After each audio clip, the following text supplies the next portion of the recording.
काम करो ऐसा कि पहचान बन जाए, चलो ऐसे कि निशान बन जाए। अरे जिंदगी तो हर कोई काट लेता है, अगर दम है तो जियो ऐसे कि पहचान बन जाए। हेलो बच्चों, कैसे हैं आप लोग? उम्मीद करते हैं आप सब अच्छे होंगे। तो आज की वीडियो में बच्चों हम लोग बात करने वाले हैं फिजिक्स क्लास 10th की बच्चों। तो आज हम लोग क्लास 10th फिजिक्स का चैप्टर लाइट पढ़ने वाले हैं दोस्तों। तो ये आपका बच्चों एकलव्य बैच की फिजिक्स की पहली क्लास है दोस्तों, ठीक है ना। तो आइए स्टार्ट करते हैं बच्चों बिना किसी देरी के। और यदि बच्चों अभी तक आपने चैनल को सब्सक्राइब नहीं किया, सब्सक्राइब कर लीजिए, बेल आइकन को प्रेस कर लीजिए, जिससे आपको आने वाले वीडियो के बारे में लेटेस्ट नोटिफिकेशन मिल सके दोस्तों। तो आइए स्टार्ट करते हैं बिना किसी देरी के। तो बच्चों आप डालेंगे हेडिंग आज लाइट। लाइट जिसे बच्चों हम लोग हिंदी में क्या कहते हैं? प्रकाश कहते हैं। क्या कहते हैं? प्रकाश कहते हैं। लाइट क्या है बच्चों? प्रकाश, उजाला, रोशनी, ये सब इसके क्या है बच्चों? सिनोनिम्स हैं, है ना। क्या है? सिनोनिम्स हैं, पर्यायवाची हैं। तो अब बच्चों हम लोग चैप्टर लाइट पढ़ेंगे। लाइट में भी पहला पार्ट रिफ्लेक्शन ऑफ लाइट को हम लोग पहले कवर करेंगे, ठीक है बच्चे। क्या करेंगे? रिफ्लेक्शन ऑफ लाइट को। तो पहला इसमें टॉपिक बच्चों पढ़ेंगे हम। टॉपिक क्या होगा इसमें? चैप्टर लाइट के अंदर देखो रिफ्लेक्शन और रिफ्रैक्शन दोनों है। तो सबसे पहले हम कवर करेंगे रिफ्लेक्शन को, रिफ्लेक्शन खत्म होने के बाद बात करेंगे रिफ्रैक्शन की, ठीक है बच्चे। तो सबसे पहले आप जानेंगे लाइट होती क्या है। लाइट होती क्या है, लाइट की डिफिनीशन क्या है। तो बच्चे लाइट की डिफिनीशन क्या है जी? तो light is a form of energy which enables to see around us. Light एक प्रकार की ऊर्जा है जिसकी हेल्प से हम अपने चारों ओर की वस्तुओं को देख पाते हैं, ठीक है ना। तो आप लिखेंगे definition, light is A form of energy. Light is a form of energy that enables to see around us. बच्चों लाइट क्या है? तो आप कहेंगे लाइट एक प्रकार की ऊर्जा है जिसकी हेल्प से हम अपने चारों ओर की वस्तुओं को देख पाते हैं। अगर बच्चे लाइट ना हो तो अभी हम आपको ना दिखाई दे, लाइट ना हो तो आप हमको ना देख पाए, ठीक है ना बच्चे। तो अगर इमेजिन करो आप कभी रात में सो रहे हो और लाइट ना हो कमरे में, और आप अचानक रात में उठें तो क्या दरवाजा ढूंढ पाते हैं आप? तो आप पहले ऐसे ऐसे टच करते हैं ना चीज़ों को, दरवाजे को ढूंढते ढूंढते ऐसे ऐसे जाते हैं। आप करते हैं कि नहीं करते ऐसे ही? तो बिना लाइट के हम कोई भी काम बच्चे नहीं कर सकते। तो लाइट जो है हमारे जीवन का एक इम्पॉर्टेंट थिंग है, ठीक है ना। तो बच्चे लाइट की डिफिनेशन क्या है? Light is a form of energy. Light एक प्रकार की एनर्जी होती है जिसकी वजह से हम चीज़ों को, अपनी और आसपास की चीज़ों को देख पाते हैं, ठीक है बच्चे। ये हो गई लाइट की डिफिनीशन। अब बच्चे आगे बात करेंगे प्रॉपर्टीज ऑफ लाइट की। क्या बच्चे बात करेंगे? प्रॉपर्टीज ऑफ लाइट की। प्रॉपर्टीज ऑफ लाइट की। तो लाइट की कुछ प्रॉपर्टीज भी होती हैं बच्चे, लाइट की कुछ प्रॉपर्टीज भी होती हैं। तो पहली प्रॉपर्टी क्या लिखेंगे बच्चे? बिल्कुल, लाइट क्या है? एक इलेक्ट्रोमैग्नेटिक वेव होती है। तो पहले आप लिखेंगे light is A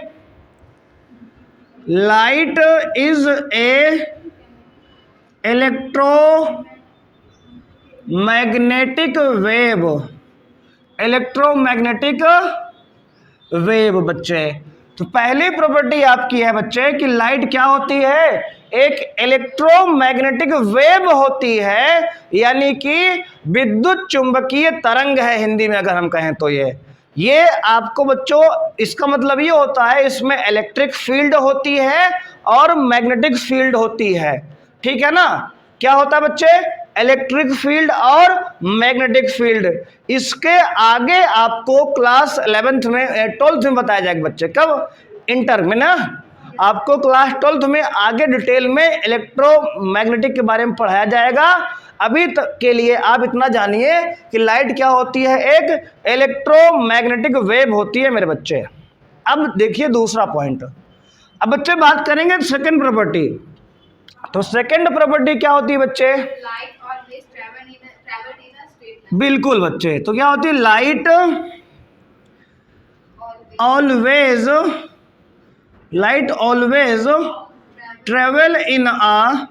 travel in straight line.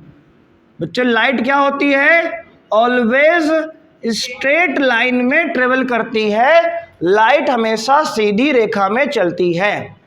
यानी कि अगर अभी जो है आप जैसे सुबह शाम जब टॉर्च के सामने आप खड़े हो जाते हैं तो आपके पीछे शैडो बन जाती है ना। अगर टॉर्च के सामने आप खड़े हो जाएंगे तो आपके पीछे शैडो बन जाएगी, है ना। तो लाइट क्या होती है? सीधे चलती है। ऐसा तो है नहीं कि अगर आप टॉर्च के सामने, मान लो हम खड़े हो गए, आप टॉर्च लगाए हमारे सामने और लाइट घूम के ऐसे पीछे से हमारे आ गई, ऐसा कभी होता है? ऐसा नहीं होता ना, शैडो बन जाती है। इसका मतलब बच्चों क्या है? अगली प्रॉपर्टी यही हो जाएगी, लाइट कास्ट शैडो। अगली प्रॉपर्टी बच्चे क्या होगी? Light cast shadow. बच्चे क्या होगा? Light cast shadow. मतलब क्या बच्चे होगा? Light cast shadow. इसका मतलब ये हुआ कि लाइट क्या बनाती है? शैडो बनाती है। शैडो माने परछाई बनाती है। अगर हम लाइट के रास्ते में आ जाएंगे तो हमारे पीछे क्या बन जाएगी? शैडो बन जाएगी, परछाई बन जाएगी। ये हो गया अगली प्रॉपर्टी हमारी। अब बात करते हैं नेक्स्ट प्रॉपर्टी की। बच्चे अगली प्रॉपर्टी क्या होगी? चौथी, जो लाइट की स्पीड होती है वैक्यूम में बच्चों, एयर में कितना होती है? 3 × 10⁸ मीटर पर सेकेंड होती है बच्चे। तो लिखेंगे speed of light in air और वैक्यूम। बच्चों क्या होता है? Speed of light in air और वैक्यूम इज 3 × 10⁸ मीटर पर सेकेंड। क्लियर बच्चों? तो अगली प्रॉपर्टी क्या हो गई? लाइट की जो स्पीड होती है बच्चे एयर में या फिर वैक्यूम माने बच्चे होता है जहां कोई मीडियम ना हो। जैसे स्पेस में आप चले जाओ, स्पेस में अगर आपको बैठा के मान लो भेज दिया जाए रॉकेट में, तो स्पेस में अगर आपको लॉन्च किया जाए तो उसमें क्या होगा? वहां कोई भी मीडियम नहीं है ना, वहां कोई भी मीडियम नहीं है, वहां वैक्यूम है। वैक्यूम माने इसीलिए हम लोग जब मान लो कोई जब यहाँ से जाता है किसी दूसरे प्लैनेट पे तो ऑक्सीजन का सिलेंडर लेके जाता है ना, क्योंकि वहाँ एयर वगैरह है ही नहीं है। वैक्यूम माने कोई मीडियम नहीं है, गैस वगैरह कुछ नहीं, वहाँ एयर का नहीं है, वहाँ ऑक्सीजन वगैरह नहीं है। ठीक है ना। तो लाइट की जो स्पीड है 3 × 10⁸ मीटर पर सेकेंड एयर में और वैक्यूम में लगभग बराबर है इतना। ठीक है ना। अब देखो आगे। ठीक है, तो अगली प्रॉपर्टी बच्चों क्या है? तो आप कहोगे लाइट हैज ड्यूअल नेचर। मतलब बच्चे ये है कि लाइट के पास ड्यूअल नेचर है, लाइट के पास दोहरी प्रकृति है बच्चे। कभी कभी लाइट पार्टिकल की तरह बिहेव करती है और कभी कभी light as a wave behave करती है। इस थ्योरी में बहुत ही कॉन्ट्राडिक्शन है, अलग अलग वैज्ञानिकों ने इसको अलग अलग तरीके से बताया है। कुछ लोग लाइट को वेव मानते हैं, कुछ लोग लाइट को पार्टिकल मानते हैं। ये क्लास 12th की बातें हैं, आप अभी जान लीजिए कि लाइट के पास ड्यूअल नेचर होता है। कभी कभी लाइट को एज ए वेव हम लोग मान लेते हैं, कभी कभी लाइट को हम एज ए पार्टिकल मान लेते हैं, कभी कभी दोनों मान लेते हैं। ठीक है ना। तो इसमें बहुत बड़ा युद्ध हुआ है वैज्ञानिकों के बीच, है ना। तो ये वाली बात आप क्लास 12th में अच्छे समझोगे कि कब लाइट को पार्टिकल मानेंगे, कब लाइट को वेव मानेंगे। अभी आपको याद रखना है कि light has dual nature, sometimes लिख देंगे, इसको लिख लेंगे, sometimes sometimes it behaves like a particle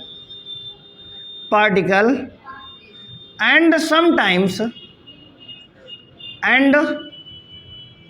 sometimes it behaves like a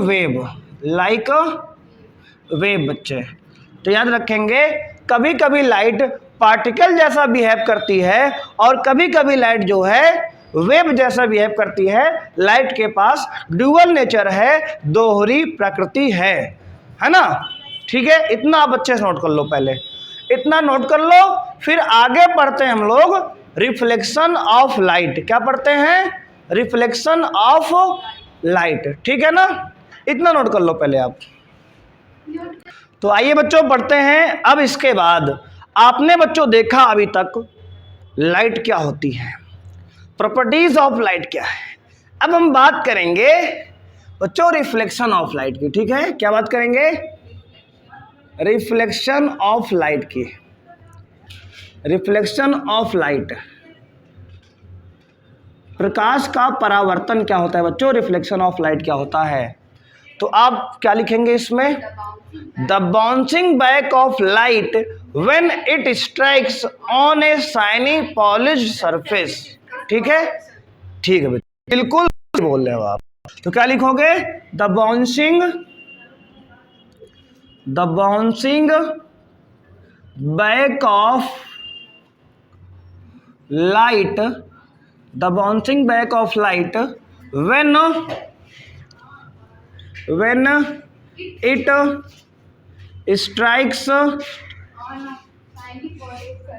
when it strikes on a shiny polished surface. The bouncing back of light when it strikes on a shiny polished surface is called reflection of light. ठीक है बच्चे? The bouncing back of light when it strikes on a shiny polished surface is called reflection of light. ठीक है बच्चे? मतलब क्या हुआ sir? मतलब ये है बच्चे कि जब लाइट, सुनो बच्चे, जब लाइट किसी शाइनी पॉलिश्ड सरफेस पे आके टकराता है तो उसके बाद बच्चे क्या होता है? ये लाइट पुनः उसी मीडियम में दोबारा लौट जाता है। जिस मीडियम से आया था उसी मीडियम पुनः लौट जाता है। लाइट की इस फिनोमिना को, लाइट की इस प्रॉपर्टी को रिफ्लेक्शन ऑफ लाइट कहते हैं। रिफ्लेक्शन ऑफ लाइट जब लाइट किसी शाइनी सरफेस आके टकराता है उसके बाद पुनः उसी मीडियम में लौट जाता है। लाइट की इस प्रॉपर्टी को रिफ्लेक्शन ऑफ लाइट कहते हैं बच्चे। क्लियर? Is this clear? अब देखो आप ध्यान से, हमने वही चीज लिखा, the bouncing off light when it strikes on A shiny polished surface is called reflection of light. अब बच्चे आप ध्यान देंगे, जिस पॉइंट पे लाइट आके टकराया है दैट पॉइंट इज कॉल्ड, तो ध्यान देंगे बच्चों, जिस पॉइंट पे लाइट आके टकराता है उस पॉइंट को पॉइंट ऑफ इंसिडेंस कहते हैं। पॉइंट ऑफ इंसिडेंस बच्चे क्या कहते हैं? पॉइंट्स ऑफ इंसिडेंस कहते हैं, पॉइंट ऑफ इंसिडेंस कहते हैं। और जो लाइट बच्चे आके टकराई है, जो लाइट जो है उसे बच्चे इंसिडेंट रे कहते हैं। क्या कहते हैं? इंसिडेंट रे कहते हैं। और बच्चे प्रज्वलित हो गया, जो लाइट टकरा के वापस लौटी उसका नाम क्या है? बिल्कुल सही बच्चे, क्या नाम है? Reflected ray. बहुत सही, रिफ्लेक्टेड रे। अब आपको बताना है, अगर इस पर हम परपेंडिकुलर डाल दें पॉइंट ऑफ इंसिडेंस पर, तो इस परपेंडिकुलर को क्या नाम देंगे आप? नॉर्मल नाम देंगे। क्या देंगे? नॉर्मल। बहुत सही, लगता है सही कर लिए। तो अब ध्यान दो, लाइट इधर आती है इंसिडेंट रे, जो लौट के जाती है रिफ्लेक्टेड रे, जो परपेंडिकुलर डालते हैं पॉइंट ऑफ इंसिडेंट पर कहता है। इतना क्लियर है? अब देखो बच्चे आगे, नॉर्मल और इंसिडेंस रे के बीच का जो एंगल होता है बच्चे, एंगल ऑफ इंसिडेंस कहलाता है। क्या होता है? Angle of incidence. इसको आई से लिखते हैं। किससे लिखते हैं बच्चे? एंगल आई लिख दो या फिर केवल आई लिख दो, मतलब एंगल है ये, समझ लो थोड़ा सा। और जो के जाती है और नॉर्मल रिफ्लेक्टेड के बीच जो एंगल होता है, एंगल आर लिखते हैं बच्चे, इसे कहते हैं रिफ्लेक्टेड एंगल। रिफ्लेक्टेड एंगल, ठीक है ना? तो अब बच्चे यहां देंगे एंगल आई क्या है, तो आप कहोगे इंसिडेंस एंगल। इंसिडेंट एंगल क्या होता है? Incident angle. एंगल आ तो बच्चे एंगल ऑफ रिफ्लेक्शन। क्या होता है बच्चे? Angle of reflection. इसको बच्चे इससे लिखना, एक जैसा लिखा थोड़ा अच्छा लगेगा। इसको भी लिख ले एंगल को, एंगल ऑफ इंसिडेंस। इंसिडेंस क्या होता है बच्चे? Angle of incidence, angle of reflection. एक जैसा लग रहा है ना भाई बहन? अच्छा लग रहा है। अब आगे देखते हैं। अब बच्चे इतना समझ में आ गया अच्छे से ना? क्या है जान लीजिए, उसका क्रम आपने देख लिया। एंगल आई क्या है? Angle of incidence. Angle R क्या है? Angle of reflection. अब बच्चे इसके बाद डालेंगे heading of laws of reflection. क्या डालेंगे? Laws of reflection. Laws of reflection पढ़ेंगे हम लोग बच्चे, लॉस ऑफ रिफ्लेक्शन। तो जिससे पूछेंगे बच्चे वही बताएगा आप। तो प्रणाली बताओ, पहला लॉ क्या है? Angle of incidence is equal to angle of reflection. बिल्कुल सही। Angle of incidence is always equal to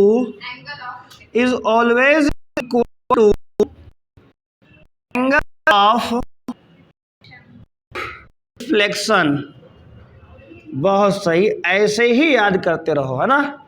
तो एंगल आई बराबर एंगल आर, इसको ऐसे भी आप लिख सकते हो, angle of incidence equal to angle of reflection जो होता है। ये पहला लॉ हो गया बच्चे, फर्स्ट लॉ हो। क्या होगा? फर्स्ट लॉ हो गया। अगर आप पूछे बच्चे सेकंड क्या है, तो आप बताएंगे। अब बताओ, आपके हंस वानी बताएंगे जी, बताओ।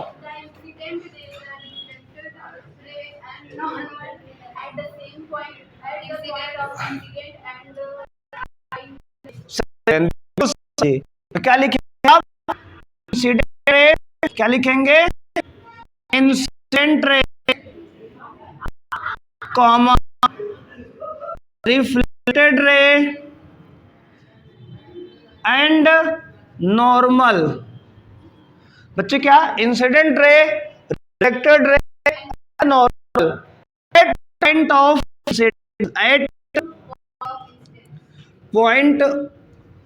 Eight point on incident all are lie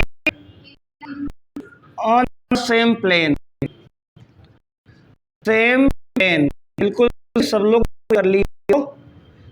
देखो, ये होता है हमारा सेकंड लॉ। क्या होता है? Incident ray, reflected ray and normal at point on incidence और द सेम पॉइंट और लाई द सेम। मतलब ये है कि ये इंसिडेंट जाने वाली रे है, रिफ्लेक्टेड रे जाने वाली रे है, और normal at the point of incidence. ये तीनों ही एक ही प्लेन में है बच्चे, आप देख सकते हो। ये बोर्ड एक प्लेन है, इस प्लेन में तीन बने हुए नहीं, एक ही प्लेन में है ना, तो इसलिए इसको कहते हैं तीनों जो होते हैं कौन कौन? इंसिडेंट रे, रिफ्लेक्टेड रे और नॉर्मल, ये तीनों एक ही प्लेन में है। ये दूसरा आपका रिफ्लेक्शन का, ठीक है?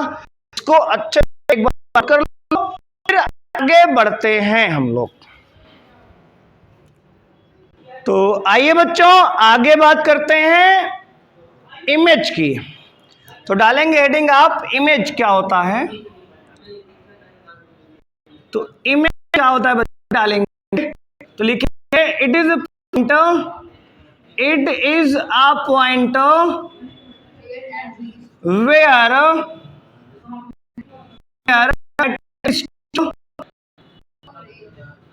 To light rays, it is a point where at least two light rays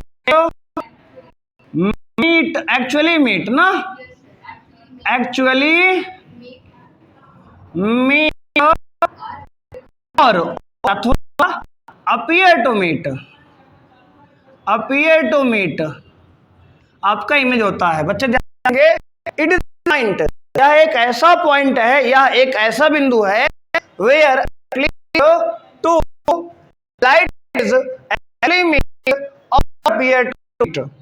यह एक ऐसा पॉइंट है जहां दो लाइट रेज या तो एक्चुअल में आके मिलती हैं या मिलती हुई हमें दिखाई देते हैं। क्या कहते हैं बच्चे, इमेज कहते हैं। ठीक है ना।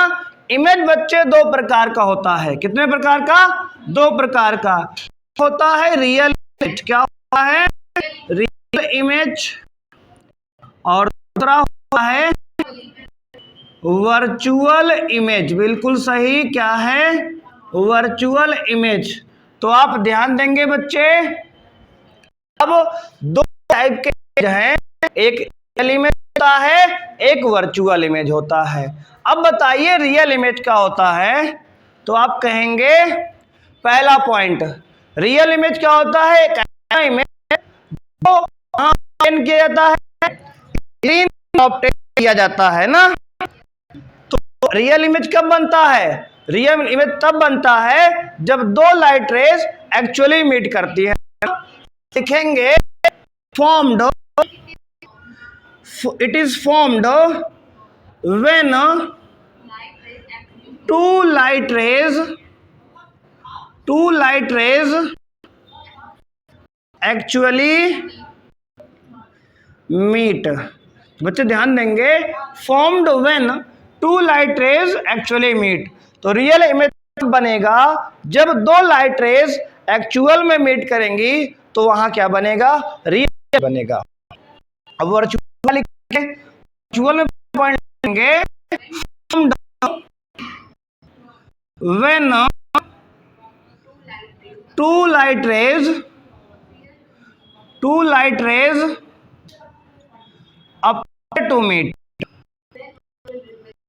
appear to meet।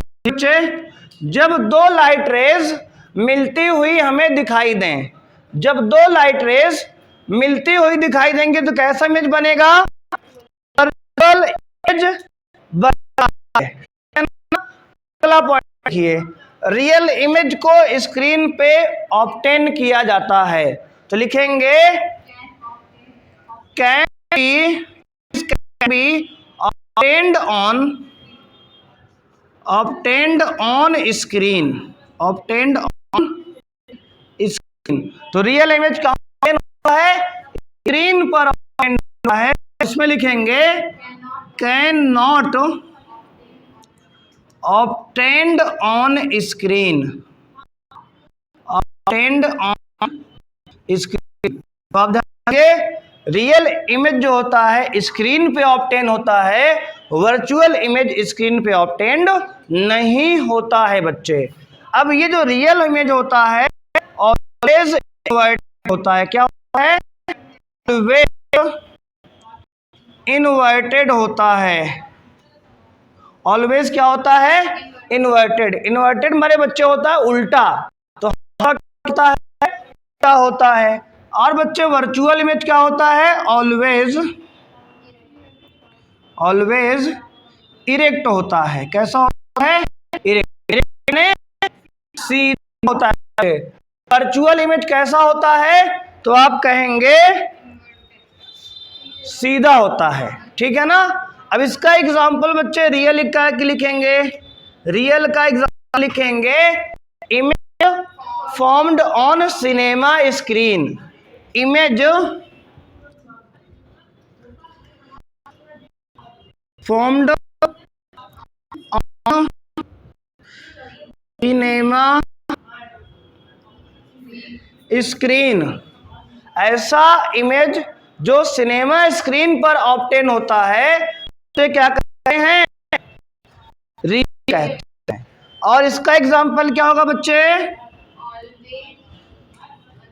इसका इमेज होगा image form by plane mirror, image formed by plane mirror and convex mirror. कैसा? Convex mirror. तो प्लेन मिरर और कॉन्वेक्स मिरर द्वारा जो इमेज बनता है बच्चे वो वर्चुअल होता है, वर्चुअल होता है। तो आज की क्लास में बच्चों उतना ही बात करेंगे, तो एक बार अच्छे से बच्चों इसको नोट कर लो, है ना? क्या कर लो बच्चे? इसको अच्छे से आप नोट कर लो। आगे की बच्चों हम लोग टेस्ट में करने वाले हैं। तो आज के लिए इतना ही बच्चों। और यदि बच्चों आप लोकल कुंडा के निवासी हो, आसपास के हो, तो हमारी ऑफलाइन कोचिंग टॉपर्स, ठीक है ना? तो अगर आप ऑफलाइन पढ़ने के इच्छुक हैं तो यहाँ पर विजिट कर सकते हैं हमारे कोचिंग में। कोचिंग है खैरा रोड के पास, सब्जी मंडी के पास आपका है कल्याण मार्केट कुंडा, ठीक है ना? तो टॉपर्स इंस्टीट्यूट के नाम से हमारी ऑफलाइन कोचिंग भी चलती है बच्चों। तो आज बच्चों इतना ही हैं, मिलते हैं बच्चों। तो अगर आप चैनल अभी तक सब्सक्राइब नहीं किया है तो सब्सक्राइब कर लीजिए, बेल आइकन को प्रेस कर लीजिए, जिससे आपको बच्चों वीडियो के बारे में लेटेस्ट नोटिफिकेशन बच्चों